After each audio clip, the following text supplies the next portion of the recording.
The summer of sound begins in San Francisco, and fans have traveled from all over the country chasing that familiar feeling. We'll hear from Deadheads celebrating 60 years at Golden Gate Park. This is like somewhere around my 50th show. It's a feeling that I get, when I hang out with people, and everybody loves it. It's great. Plus, fears that crimes are going unreported because of stepped-up immigration enforcement, the new effort in the South Bay to protect undocumented crime victims and witnesses. Also tonight, we are diving into the efforts to transfer California's electrical grid to clean, renewable sources. Meet a scientist who transformed his own home and says you can do it too. Plus, another nail-biter for the Valkyries facing off against the DC Mystics. What it took for Golden State to steal a big win on the road. This is CBS News Bay Area with Juliette Goodrich.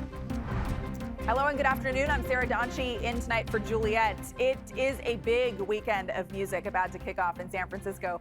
Tens of thousands of Deadheads are pouring into the city for 3 days of Dead & Company concerts to celebrate the Grateful Dead's 60th anniversary. Our helicopter was over Golden Gate Park, where the stage is set at the Polo Fields for the first show starting at 4 tomorrow.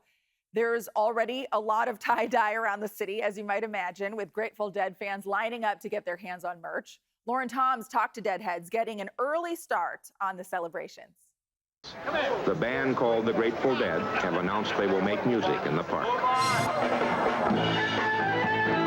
What a long, strange trip it's been. And for Arlen Owensby, that trip leads back to where it all began, in San Francisco. The self-described Deadhead from Seattle has been chasing the vibe since the early days, attending nearly every concert the Grateful Dead and now Dead & Company have played. This is like somewhere around my 50th show. It's a feeling that I get, when I hang out with people. He's picking up some fresh merchandise at this pop-up at the Bill Graham Auditorium before the 3-day concert series kicks off at Golden Gate Park's iconic Polo Fields, where the band played 60 years ago. And while some fans will be wearing flowers in their hair, Arlen will be passing them out in honor of a love that never fades. And I give roses away in remembrance of my late wife, because we've done many shows together, so I just hand roses out and have a good time. Dead & Company just keeps trucking, starting on August 1st. A full weekend pass starts at $635, a far cry from the few bucks it took to catch the band back in the 60s. But even with steep prices, the Summer of Sound is expected to bring in big-time returns to the tune of an estimated $150 million in economic impact for the city, thanks not only to this series, but also the Outside Lands Music Festival beginning on August 8th, and a one-night show with Zach Bryan and Kings of Leon on August 15th. Visitors from across the region and across the world are coming to our city. For the next month, San Francisco is going to be the music capital of the world. This marks the first time Golden Gate Park has hosted 3 weeks of back-to-back-to-back concerts, transforming the sprawling fields into a world of good vibes and potentially a soft security target. Interim Police Chief Paul Yep says his department is ready with a mix of on-duty and overtime officers. San Francisco is safer than any time in many of our lifetimes. But this weekend is about the feeling the music brings. What we're thinking about is a peaceful planet. We're not thinking about anything else. Rec and Parks Director Phil Ginsburg admits 3 weekends of music may strike a sour note for some neighbors, but promises the joy and civic benefit will be worth it. The neighboring Richmond and Sunset districts will receive about $35,000 each to their associations as part of a Goodwill Encore. Great cities do great things, and to say that there is no inconvenience to the neighborhoods on something like this with so many people coming into the park isn't true. The idea here is to bring so much joy, and some of the lasting benefit and economic impact benefits our park system and benefits these neighborhoods year round. And as Arlen heads back to the Polo Fields, he won't just be surrounded by music, but by a family of friends, old and new, chasing a familiar feeling. It's all about the love. It's all about the way people feel. Sort of a cautionary tale as part of this event now. A lot of Deadheads are hanging out in the Panhandle ahead of the concerts. That's to be expected.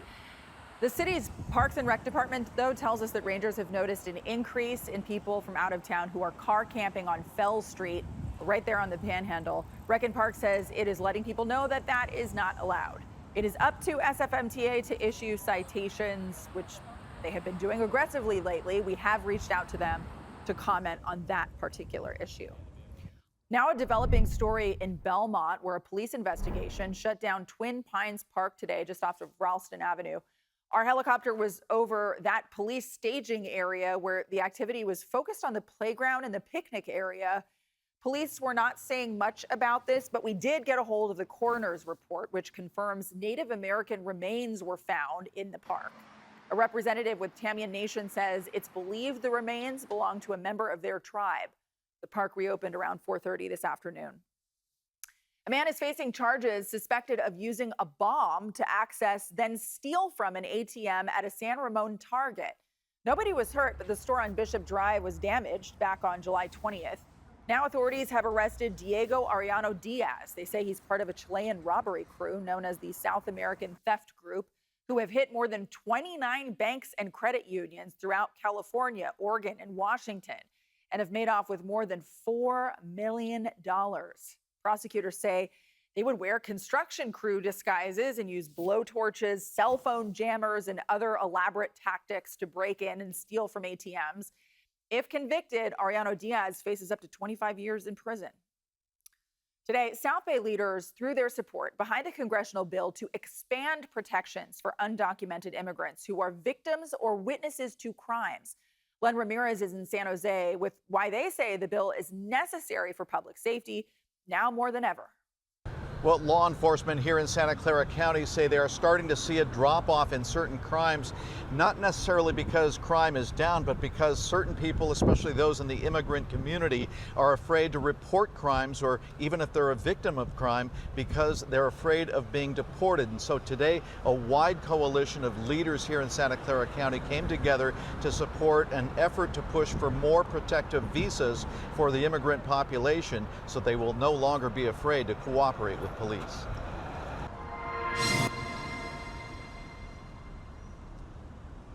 Police say they believe serious violent crimes are going unreported, uninvestigated, and unpunished, and it could have to do with recently stepped up ICE enforcement actions in San Jose and elsewhere around the county. We are seeing somewhat of a decline in reported incidents of domestic violence, sexual assault, and calls for service for disturbances. Those are all the types of things that happen, inside of a home for the most part, and the very kinds of crimes where the survivors are going to have a really have that wrestle with that thought of, if I ask for help, is this going to have an impact for me? That's why Chief Paul Joseph joined San Jose Mayor Matt Mahan, members of the Board of Supervisors, and immigrant community leaders to support a bill authored by Monterey Congressman Jimmy Panetta. The bill would increase the number of U&T visas nationwide, currently capped at 10,000, that would protect crime victims or witnesses who assist police and prosecutors from deportation. The visas can also lead to getting a green card. Now, the bill that I've put together, the Immigrant Witness and Victim Protection Act, would protect cooperating victims and witnesses by preventing them from being deported while they await processing their UNT visas. It would eliminate that arbitrary cap of 10,000, and it would allow applicants to have work permits while awaiting processing of their UNT visas. It's a very straightforward, simple, commonsensical fix that's needed now more than ever. Panetta says it's a law and order bill that could find bipartisan support on Capitol Hill. It helps them know that when they report crime, they will not be deported. Under Sheriff Dalia Rodriguez says fear in the community has been so high, her deputies have often been mistaken for Border Patrol officers because of the green color of their uniforms. And people have gone up to our cars and asked us, why is ICE here? And we have to tell them this is not ICE, this is Sheriff's Office. And a lot of the times it takes them a little bit to kind of allow us to continue to do our job. Dalia is herself an immigrant from El Salvador and says the job of law enforcement depends on community cooperation and trust. San Jose Mayor Matt Mahan says the Trump administration's immigration enforcement and rhetoric has had a chilling effect in his city, where more than 40% of residents are immigrants. Former Vice President and Oakland native Kamala Harris will be releasing a memoir about her 2024 presidential campaign. It will be called 107 Days. It'll be released next month. The news comes, of course, just a day after Harris made big headlines announcing she will not be running for California governor. This has drawn speculation that the former VP could be leaving the door open for another presidential run in 2028. Tonight, Harris will appear on The Late Show with Stephen Colbert. It will be her first interview since the 2024 election. We're in D.C. with the Golden State Valkyries after a tough game against the Mystics, how their big win is impacting the hunt for a playoff spot. Plus, could your home run on 100% clean energy? We introduce you to a climate scientist who says it's easier and cheaper than you might think. And we're going to see the marine layer built back in. It's already starting to do that as we look at the satellite with one very flashy bad frame in it. Did you see the thunderstorms today? Not the marine layer, in the distance. See it out there? Big cauliflower building out there. Thunderstorms again across the northern third of the state. We'll track those. We'll show you what they mean for our weekend, if anything. We'll talk about Dead & Company forecast, the whole thing, coming up after the break.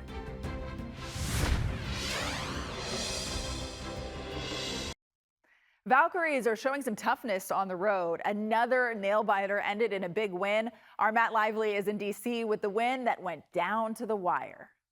The Valkyries sure do know how to make it entertaining. For a second straight game, it comes right down to the wire, and the Valks pick up a huge road win against the Washington Mystics. Defense was one of the key points in this one for the Valkyries, but Kate Martin's scoring also led the way. 14, her most points in a game since June 25th, and head coach Natalie Nakase wanted to make sure she got her recognition. Kate just stepped up, made huge shots tonight. So just, again, I just had to shout out Kate. She played amazing for us. Feeling good. I mean, I still missed quite a few. I missed more than I would have liked to, but, anytime you see it go down, that feels good. But, yeah, I was more happy with my rebounding tonight than anything. No rest for this Valkyries team. They're going to jump on a plane right after this one and head to Chicago for a game on Friday night. And then they bolt off to Las Vegas for a game on Sunday. All right, in the First Alert forecast, we're going to talk about our weekend. But I want to take one side trip with you because there's some things showing up on the national map which really stand out when we look at it on the virtual set. You're looking at the last few hours of satellite imagery over the U.S. A lot of these are clouds, thunderstorms. There's some flooding issues going on today and some severe weather in the east, but that's not what I want to talk about. I want to talk about that. Take a look up here. See how it's hazy? You even see kind of like a dark little line embedded in that. Don't pay attention to the little yellow flash. That's a bad satellite frame. But this is smoke that is coming down from wildfires in Canada. Haven't been hearing a lot about this lately. And all of a sudden today, it started getting pulled down. Not only can you see it clearly on the visible satellite, as you would expect when we take a look at what the air quality sensors are reporting for that whole midsection of the country.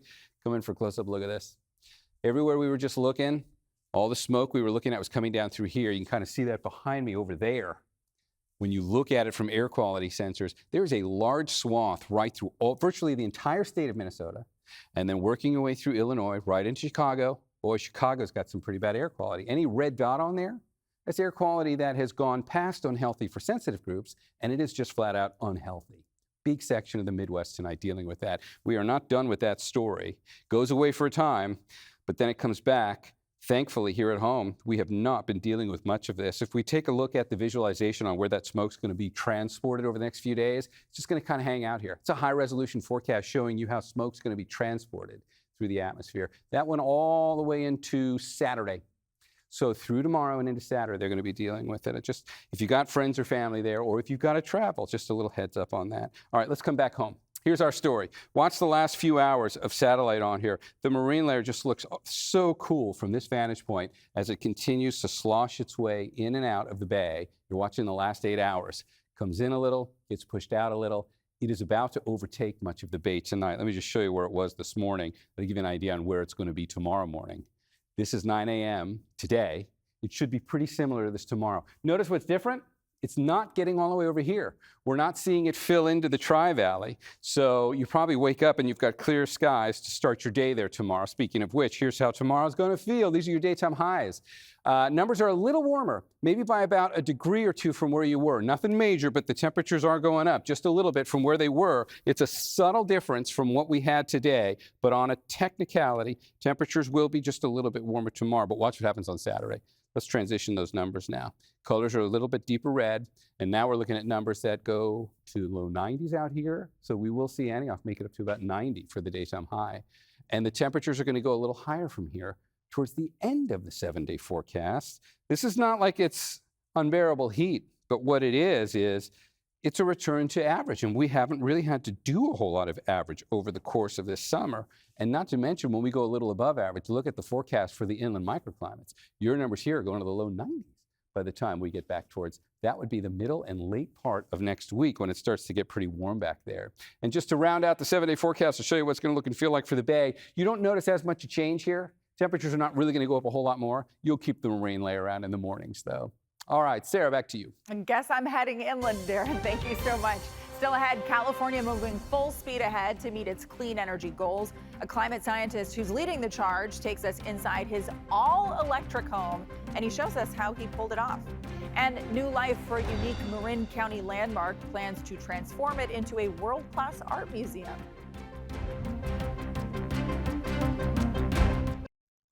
In tonight's Project Earth, we are talking to a climate scientist who says clean, renewable energy is powering California to levels never seen before. So much so that he put his money and his comfort where his mouth is. Juliette Goodrich has the story. On the San Francisco Peninsula, a two-story, 3,200 square foot home with large picture windows. It must cost a fortune to heat and cool this place, right? Wrong. To run it, it costs nothing. I have not paid an electric bill in 8 years. Meet Mark Jacobson. Jacobson is a professor of civil and environmental engineering at Stanford University and a climate scientist. I built this home from scratch. It's all electric. There's no gas on the property. This is a zero-net energy house. The home generates as much energy as it consumes. All the energy generated is clean and renewable with no polluting fossil fuels. My whole goal of my career has been to understand and solve large-scale air pollution and climate problems through clean renewable energy systems. The house is a light steel frame structure with airtight insulation. On the roof, solar panels. In the garage, a home battery system. So I'm generating my electricity with solar on the roof, and that solar generates during the day, peaks at around noon. I use a lot less energy than I produce, and so that extra electricity first gets stored in batteries, and then the excess beyond that gets sent to the grid. As for California's electric grid, it's undergoing a major transition to clean, renewable sources. Since 2021, about 25,000 megawatts of renewables have been added to the supply. That's enough to power nearly 250,000 homes. According to Jacobson's research, so far this year, California has run on 100% wind, water, and solar, most every day, for an average 5 hours a day. Wind, water, solar this year has supplied 57.4% of all of California's electricity. Those calculations don't include homes equipped with solar and battery systems. These are sufficient to provide electricity for my home from solar for 24 hours a day for most of the year. In addition, Jacobson uses energy-efficient electrical devices, including an induction stove. It uses 60% less energy than gas. It boils water in half the time as gas. In each zone of the house, we have what's called a ductless mini-split heat pump. To cool or heat the house, a heat pump transfers heat between the indoors and outdoors. They use about 75% less energy than gas heaters because they don't actually create heat, they just move it. It looks just like any old water heater. Then there's a heat pump electric water heater. The temperature set at 129 degrees. It's got plenty of water for lots of showers. Jacobson got a federal tax credit as well as a state subsidy. He's also collecting data on his home to help inform others about a combustion-free future. Still ahead, it's a building you cannot miss if you're driving on Highway 101 in Marin County. We'll tell you about the plans to transform it into a new museum. The former Birkenstock campus is now set to become a world-class art and design museum. The Eames Institute of Infinite Curiosity purchased the building for $36 million, and it definitely stands out. Thank you so much for watching. The news continues at 8 on PIX Plus or 44 Cable 12. We'll see you right back here at 11 p.m.